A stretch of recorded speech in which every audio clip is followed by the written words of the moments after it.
Il y a de plus en plus de recettes du terroir qui refont surface. C'est un peu normal. C'est facile à faire, ça goûte bon et ça coûte pas cher. C'est le cas des beignes d'antan, fabriqués entre autres avec des patates. À une certaine époque, les fêtes religieuses rythmaient nos vies. Après la messe, les familles se réunissaient autour de la table. Dans la pièce traînait une odeur de beignes chauds. Une odeur qui est restée gravée dans nos mémoires.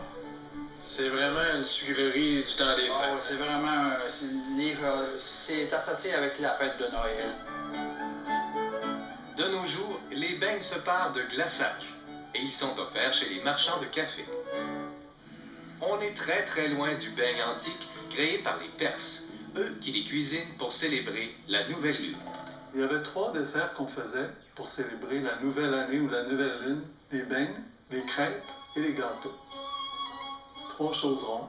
Et Alexandre, quand il a conquis la Perse, aurait amené cette tradition-là chez lui en Grèce. Puis quand les Romains, quand ils ont conquis les Grecs, ils ont emprunté aussi leur cuisine, donc leur pâtisserie.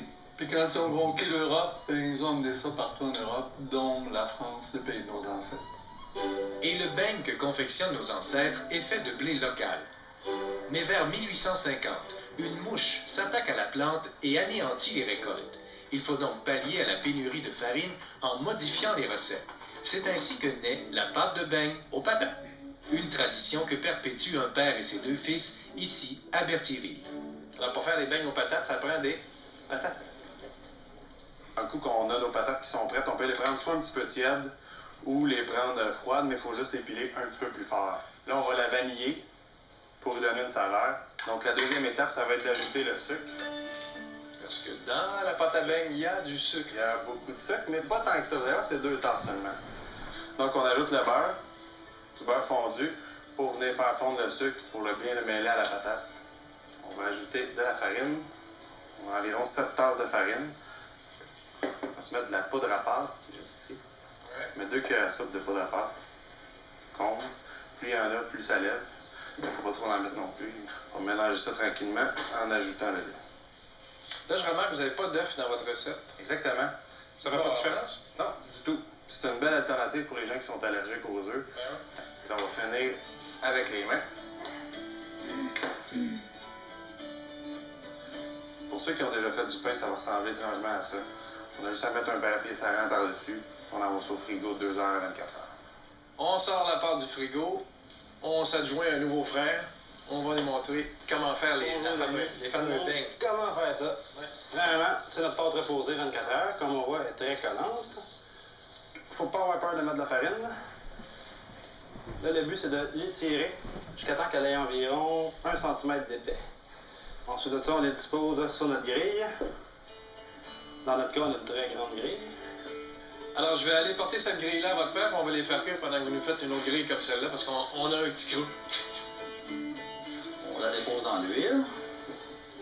Cuits dans l'huile chauffée à 350 degrés, les beignes remontent rapidement à la surface. 1 minute et demie plus tard, c'est le temps de les tourner. Là, il commence à être doré, là. Regardez, on tourne. C'est là en plein ça. Les beignes, pas de trou, est-ce que ça existe? S'il n'y a pas de trou, là, et, la cuisson elle va être beaucoup plus difficile parce que l'huile rentre entre les deux. Il ne faut pas qu'il y ait une grosse masse de pâte, elle va le centre, il ne cuira pas.